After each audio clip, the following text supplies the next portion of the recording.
I'm Christy. Today I want to talk to you about AJ starting the second year in a job skills program. So reality hit us last week when school started. Now, it looks a whole lot different than we ever expected. Unfortunately, it also went more smoothly than I expected. We're all online for the time being. Now, we're not sure exactly how long that's going to be, but this is a big deal for us.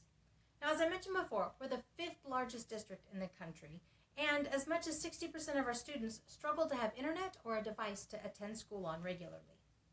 So these are really major challenges for our district to overcome, and we didn't overcome them in the spring. So I didn't hold out a whole lot of hope for a successful fall online. But you know what? They surprised me, and I'm really relieved. Sean is able to have live access to his teachers every time his classes meet. Now they have changed to an A-B schedule, so he has half of his classes every day. Now I'm actually hopeful that he'll be able to have a successful senior year.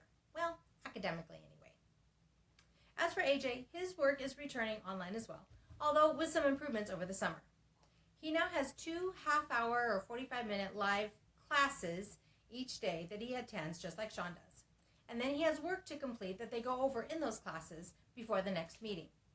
It's actually been really cool to watch AJ interact with his friends and to see how excited he is to see them again, even if it is online.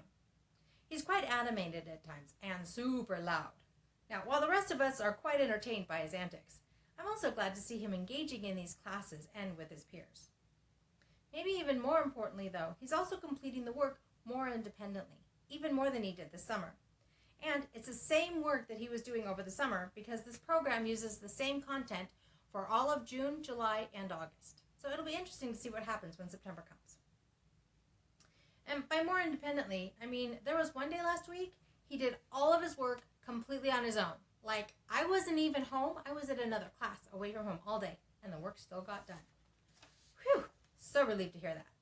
Now, I'm not holding my breath that that's going to happen every day, or maybe even consistently, but it is nice to know that it can happen when it's necessary. So, how long are we going to be working online? Honestly, I have no idea. I've heard one teacher at one school told his students he hopes to see them in October. I've heard someone else say we'll be online until Christmas. Now, my gut says it'll be at least October at the end of first quarter. But I kind of suspect end of first semester at Christmas is more likely. But that also assumes that the craziness dies down enough that it's safe to come back together in large groups. And since people aren't always smart enough to make the wise choice, okay, I'm being nice here, but you know what I mean. You know, I'm just not necessarily holding my breath that we'll be back in class at any point this year. Now, I hope we will, because that means Sean could have a delayed senior football season. Because the sports have been delayed and shortened into the second semester this year. But I think I've heard that they have to be attending class in person in order to have sports.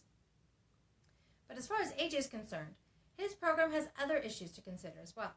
In my mind, and I don't know what others are thinking, but one of the primary considerations is the health of the students. Okay, I realize that's a major consideration for everybody right now. But since these are all students with special needs, some of them are likely to have weaker immune systems than your typical students.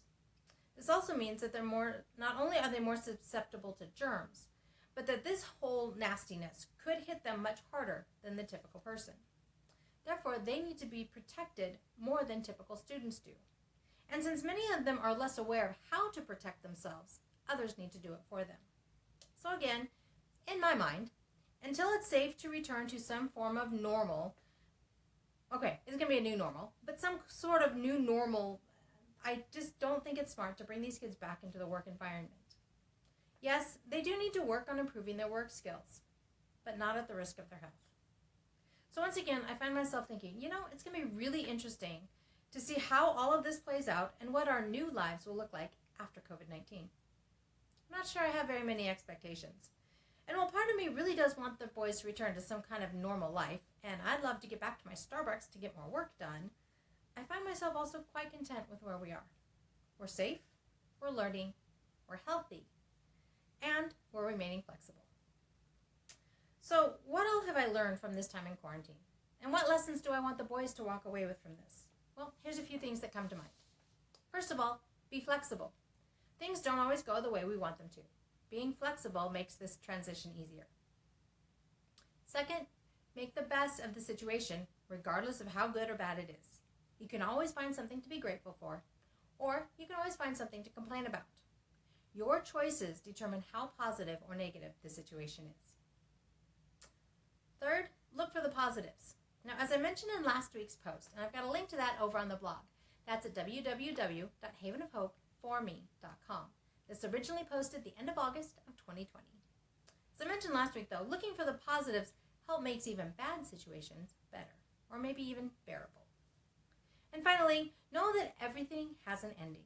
Now, this season isn't going to last forever. We may not know how long it'll last, but we know that eventually it'll be over and we'll be able to return to some kind of life as usual.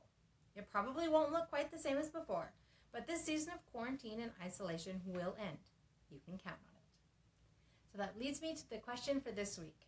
What does your fall look like? How is it working out the way you imagined? I'd love to hear about it. You can leave me a comment below, or you can leave me a comment over on the blog.